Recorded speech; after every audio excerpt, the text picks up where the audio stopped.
UGC की जो नई गाइडलाइन आई, और आप ये समझिए कि इन गाइडलाइनों को आपको समझना है और इस पे जिस तरह का माहौल बन रहा है मैं उस पर आपको जागरूक करना चाहता हूं। कई बार मीडिया के साथी सवाल पूछते हैं, लेकिन सीमित सवाल पे सीमित जवाब देना पड़ता है, लेकिन विस्तृत रूप से मैं आपके सामने कई चीजें रखना चाहता हूं। पहली बात तो बहुत सारे ऐसे लोग उसका विरोध कर रहे हैं जिन्होंने उस गाइडलाइन को पढ़ा ही नहीं, जो सिर्फ इस आधार पर विरोध कर रहे हैं, जिनको लगता है कि वो जो जिस तरह का छुआछूत, भेदभाव और रैगिंग और तमाम तरह से मानसिक शोषण जो है SC ST OBC के बच्चों को करते थे, वो नहीं कर पाएंगे। जिनको ऐसा लगता है वो उनको बड़ी चिंता हो रही है, जो जातीय पूर्वाग्रह से भरे हुए हैं, जो जातिवादी मानसिकता रखते हैं, जिनकी जो आतंकवादी हैं, उनको इस बात की पीड़ा है कि अब जो हम शोषण, जो अपना जन्म से अधिकार समझते थे, इन वर्गों का अपमान करना, ये इस पीड़ा से जो है वो हमारे लोगों को तकलीफ नहीं दे पाएंगे। ये उनके मन में बात है। और मैं ये भी बताना चाहता हूं कि ये नॉर्म्स किसी के विरोध में नहीं है, क्योंकि डर उसे लगेगा जो अपराध करेगा। जो अपराध नहीं करेगा उसे किस बात के लिए डरना, उसको किससे डरना? जो अपराध करेगा उसको डर लगेगा, जो अपराध करने की सोच लेके बैठा उसको डर लगेगा, जो अपराध की सोच के साथ आगे बढ़ा उसको डर लगेगा। जो अपराध की सोच ही नहीं रख रहा है उसको किसी कानून से डरने की क्या जरूरत है? ये वो लोग डर रहे हैं जो लंबे समय से इस काम करते आ रहे हैं। आज उनको लगता है कि अगर ऐसा करेंगे तो उस पर कार्रवाई हो जाएगी। हालांकि बहुत कुछ होने वाला नहीं। आप इस बात को इस तरह से भी समझिए कि 2 अप्रैल 2018 के आंदोलन के बाद सरकार ने कहा था कि हमने SC ST एक्ट को मजबूत कर दिया। कितना मजबूत किया उसका उदाहरण बताता हूं। 7 साल से कम, ये दूसरी तरफ तो कहा जाता है कि SC ST एक्ट बहुत खतरनाक है, लेकिन 7 साल से कम उम्र की सजा जिन मुकदमों में होती है उनमें अगर SC ST एक्ट भी लगाया है तो गिरफ्तारी नहीं कर रही है पुलिस, और निचली अदालतों से उनको बेल मिल जा रही है। ये मैं आपके सामने बता रहा हूं कि कितना मजबूत किया सरकार ने। ये इसलिए कि आपको जानकारी कि सरकार क्या कर रही है, और इसमें बहुत सारे लूप होल, कोई स्पष्ट नहीं है। ये जो है स्पष्ट रूप से कोई कानून नहीं है कि क्या क्या चीजों को हम लोग उसकी मान्यता में लाओगे। और इसमें आपने जोड़ दिया है आर्थिक रूप से कमजोर वर्गों के बच्चों को, दिव्यांग जन बच्चों को। तो आर्थिक रूप से कमजोर वर्ग के जो बच्चे हैं जिनका आप जिक्र करें, तो EWS के अकॉर्डिंग जो है अंडर में वो तो सारे स्वर्ण जाति के। तो आप किस आधार पर कह रहे हैं कि कानून स्वर्णों के विरोध में? अब हमारे लोग इतने बेवकूफ नहीं रहे कि आप उनको कुछ भी पढ़ा दो और वो लोग पढ़ने लग जाए। ये जो विरोध है ये सब पॉलिटिकल विरोध है, और ये जानबूझ के इसलिए किया जा रहा है कि किसी दूसरे मुद्दे को डाइवर्ट करना चाहते हैं। मैं आपको हालात बताता हूं। 45 केंद्रीय विद्यालय हैं देश के अंदर। उन 45 में से सरकार ने कितना सामाजिक न्याय किया है, इसका उदाहरण यह है कि 45 में से एक ST के वाइस चांसलर हैं, एक SC के वाइस चांसलर हैं, और 5 OBC वर्ग के वाइस चांसलर हैं, जिनकी आबादी 85% है। उनके 7 कुलपति हैं और 38 स्वर्ण जाति के वाइस चांसलर हैं। आप मेरी बात को गलत समझे तो आप इसको चेक करा लें। दूसरा, 80% बैकलॉग है पिछड़े वर्ग के बच्चों का, पिछड़े वर्ग के प्रोफेसरों का, असिस्टेंट प्रोफेसरों का, एसोसिएट प्रोफेसरों का, और 83% का बैकलॉग है ST के बच्चों का इन्हीं पोस्टों में, और 64% का बैकलॉग है SC के बच्चों का, SC के प्रोफेसरों का, असिस्टेंट प्रोफेसरों का, एसोसिएट प्रोफेसरों का। ये बात मैं आपको इसलिए बता रहा हूं कि मैं यहां बैठता हूं वेलफेयर कमेटी की मीटिंग में, और तमाम जो है कमेटी की मीटिंग में देखता हूं, मेरे पास रिकॉर्ड में आते हैं, मेरे एप्लीकेशन आते हैं। कोई ऐसा सेंट्रल PUC नहीं है जहां के लोगों को, जहां के अधिकारियों से हमें बात ना करनी पड़ती हो कि आप गवर्नमेंट की गाइडलाइन को फॉलो करो, DOPT गाइडलाइन को फॉलो करो, रोस्टर को फॉलो करो। कोई सरकारी ऐसा महकमा नहीं है जिसमें बैकलॉग ना हो, जिसमें जितनी संख्या में सरकारी एम्प्लॉय उससे ज्यादा एम्प्लॉय जो है ठेकेदारी के आउटसोर्सिंग के जरिए ना रख रखे हो कि सरकारी नौकरी ना देनी पड़े। ये आपके सामने। और आप बच्चों की बात करो, अधिकारी कर्मचारियों के हाल देखिए, उनके साथ डिस्क्रिमिनेशन हो रहा है, और आप किस तरह शोषण करते हो। मैं बताना चाहता हूं देश को कि आप शोषण किस तरह करते हो। आप शोषण करते हो जैसे पूरन सिंह IPS जो थे, उन्होंने सुसाइड नोट में लिखा, कोई गिरफ्तारी आज तक नहीं हुई है जो हरियाणा के IPS थे, ADGP रैंक के। आप बच्चों की बात करते हो, उनको न्याय दिला दोगे?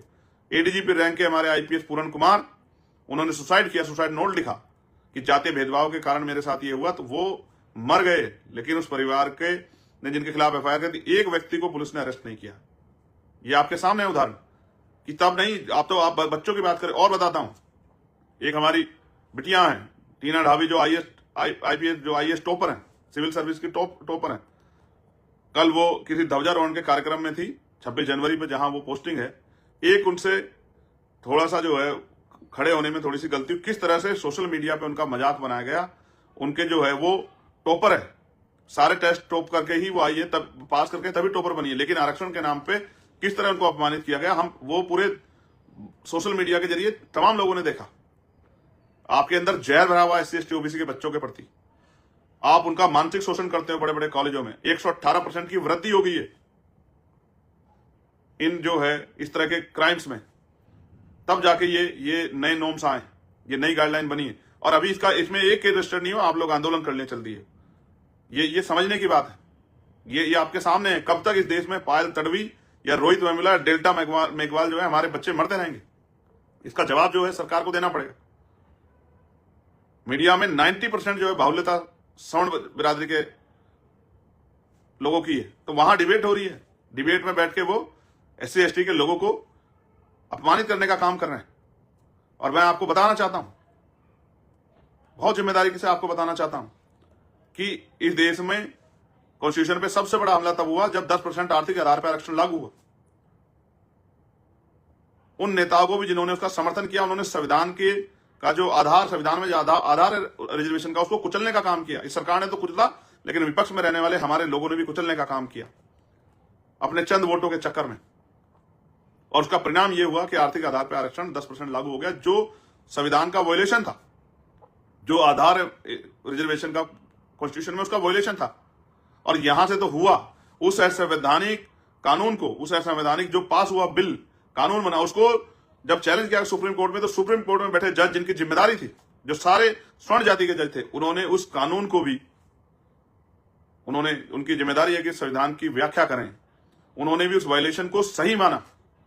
जब संविधान में आर्थिक आधार पे रिजर्वेशन का कोई प्रावधान नहीं है, फिर भी सुप्रीम कोर्ट के जजों ने सिर्फ इसलिए कि स्वर्ण जाति के बच्चों को लाभ मिल जाए, इसलिए उन्होंने उसको सही माना, फिर भी देश ने कोई विरोध नहीं किया।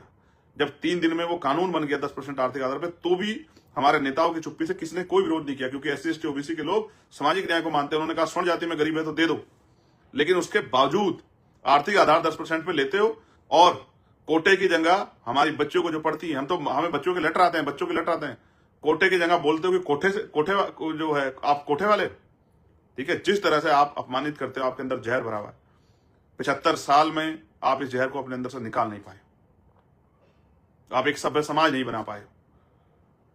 और जब कमजोर वर्गों के लोग तरक्की करते हैं, आपने ऐसे ही मंडल कमीशन का विरोध किया।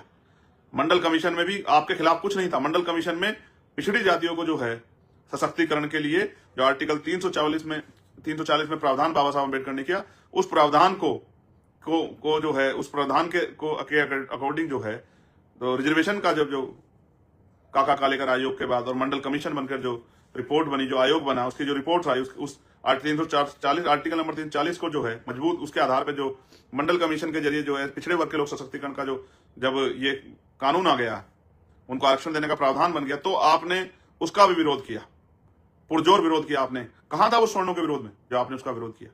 स्वर्ण जाति के जो पढ़े लिखे लोग हैं, समझदार लोग हैं, वो जानते हैं कि इस चीज का कोई नुकसान नहीं होने वाला। इनसे वही लोग डर रहे हैं जो अपराध की सोच रखते हैं अपने मन में, जो ये सोच के बैठे हैं कि हमें SC ST के जो पढ़ने वाले बच्चे हैं उनको टॉर्चर करना है इस नाम पे। जब आप खुद से आरक्षण लेते हो, आरक्षण का किस आधार पर विरोध करते हो? मैं तो तब मानू जब आप इस 10% आर्थिक आधार पर आरक्षण जो मिला उसको छोड़ दो, तब मैं आपको मानू कि आप आरक्षण का विरोध करते अच्छे लगते हो। लेकिन आप आर्थिक आधार पर 10% आरक्षण भी लेते हो और फिर आरक्षण का विरोध करके SC ST OBC के लोगों को अपमानित करने का भी काम करते हो। ये झूठ जो है, झूठ के सारे कब तक आगे बढ़ना चाहते हो? हमने अपनी आंखों से देखा, हमने सुना, हमने महसूस किया किस तरह से SC ST OBC के बच्चे जो हैं, और अभी भी गांव देहात में किस तरह का सलूक होता है। क्या खुले मंच पे कोई डिप्टी चीफ मिनिस्टर कह देता है, सैन समाज को नव्वा कह देता है, नव्वा अपनी बात को रखते हुए, नव्वा समाज किस तरह अपमानित करने का काम करता है। आप कश्यप नहीं कहते हो, आप झीवर कहते हो हमारे लोगों को अपमानित करने के।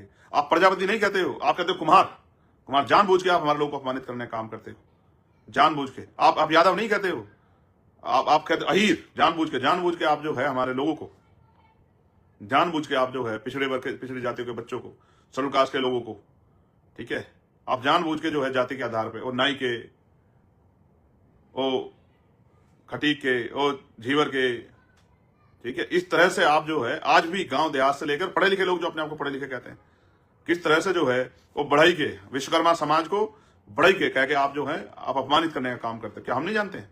हम इसी सामाजिक व्यवस्था से निकल के यहां तक आए, हम ग्रामीण पृष्ठभूमि के लोग, हम जानते हैं कि आप किस तरह से जो है हमारे जो है दलित पिछड़े समाज को किस तरह अपमानित करते हो। आप आज भी जो है हमारे पढ़ लिखने के बाद आप उनको जो है सम्मान से नहीं उनका नाम ले पाते हो। ये सब हम लोग देख रहे हैं और मैं धन्यवाद दूंगा एक ही बात के लिए कि इस नॉर्म्स में आपने SC ST के साथ OBC को भी जोड़ा। OBC को भी जोड़ के आपने बताया कि हम ये जाति के आधार पे जो कुछ OBC के साथियों को जो घमंड हो गया था, वो भी अपने आप को स्टूडेंट समझने लगे, तो उनको भी आपने बताया कि इस नॉर्म्स में कि उनको भी उनका भी उत्पीड़न होता है। जिस भाईचारा को बनाने के लिए SC ST OBC के हम लोग इतने लंबे समय से प्रयास कर रहे थे, आपने अच्छा किया बना दिया। और मैं तो चाहता हूं सरकार पे पीछे हटे, जो SC ST OBC के लोगों को पता लग जाए कि सरकार उनका कितना हित चाहती है, कि जरा से विरोध से डर के जो है उन्होंने ये गाइडलाइन वापस ले ली या इस पर विचार करने की बात कही। पता होना चाहिए कि वो इतने बड़े समाज के भावनाओं को किस तरह कुचलने का काम कर रही है। मैं तो चाहता हूं सरकार स्टैंड ले, पता तो लगे, क्योंकि सरकार ने सिर्फ अपनी मन से नहीं किया है, जो समिति थी उसमें जो लोग थे उनके सुझाव से किया है। इसलिए मैं कह रहा हूं बहुत महत्वपूर्ण है, चर्चाएं हो रही हैं, इस्तीफे हो रहे हैं, बहुत कुछ है, आपको नजर बनानी है। मेरी बात पे गौर करो कि कौन खड़ा है आज आपके साथ, कौन पत्रकार है, कौन न्यूज चैनल है, कौन सा अखबार है, कौन खड़ा है आपके साथ, कौन सा नेता खड़ा है, कौन सी पार्टी खड़ी है। आज आपको देखना कि आपके बच्चों को जिस तरह सुसाइड करने के लिए मजबूर किया जा रहा है हायर एजुकेशन सेंटरों में, अगर उसके रोकथाम की कोई कोशिश की गई है तो उससे कौन डरा है और कौन जो है उसके खिलाफ जो कौन सा दल खड़ा होकर किस तरह की बात को प्रयोग कर रहा है। आज SC ST OBC के लोगों को देखना है, समझना है कि कौन सी पार्टी क्या स्टैंड ले रही है, कौन सा नेता क्या स्टैंड ले रहा है। क्या किसी में हिम्मत है कि वो स्टैंड लेके कहे कि हम ये जो नए नॉर्म्स बने, ये जो नई गाइडलाइन बनी है, हम लोग किसी भी कीमत पे इन गाइडलाइनों के, हालांकि इन गाइडलाइनों से बहुत कुछ प्रभावित नहीं होने वाला, लेकिन फिर भी जो कुछ प्रयास किए गए हैं उन प्रयासों को अगर वापस लेने का प्रयास करें तो हम सड़क पर मुकाबला करेंगे, हम सरकारों को जो है घेरने का काम करेंगे, हम धरना प्रदर्शन करेंगे, हम लोग जो इनके आवासों पर ताले लगा देंगे। कोई ऐसा हिम्मत जुटाए तो मैं तो देख रहा हूं, लेकिन मैं तो आपसे कह रहा हूं, आज दलित पिछड़े वर्ग के जो है बुद्धिजीवी, आदिवासी वर्ग के जो बुद्धिजीवी, उनसे कह रहा हूं, जो चिंतक हैं उनसे कह रहा हूं, जो समाज में अधिकारी कर्मचारी, उनसे कह रहा हूं, देखिए आपके बच्चों को जिस तरह का शोषण का शिकार होना पड़ता है, उस पर कौन खड़ा है आज आपके साथ, या कौन वोटों की परवाह कर रहा है। ये बहुत बड़ा उदाहरण है आपके सामने देखने के लिए, समझने के लिए। अगर आज भी नहीं समझे और आज भी नहीं संभले तो वो दिन दूर नहीं है कि कल फिर किसी पायल तड़वी को, रोहित वेमुला को, डेल्टा मेघवाल को जातीय भेदभाव कारण आपके बच्चों को, आपके जो है टॉपर्स हैं, उनको जान देनी पड़ेगी।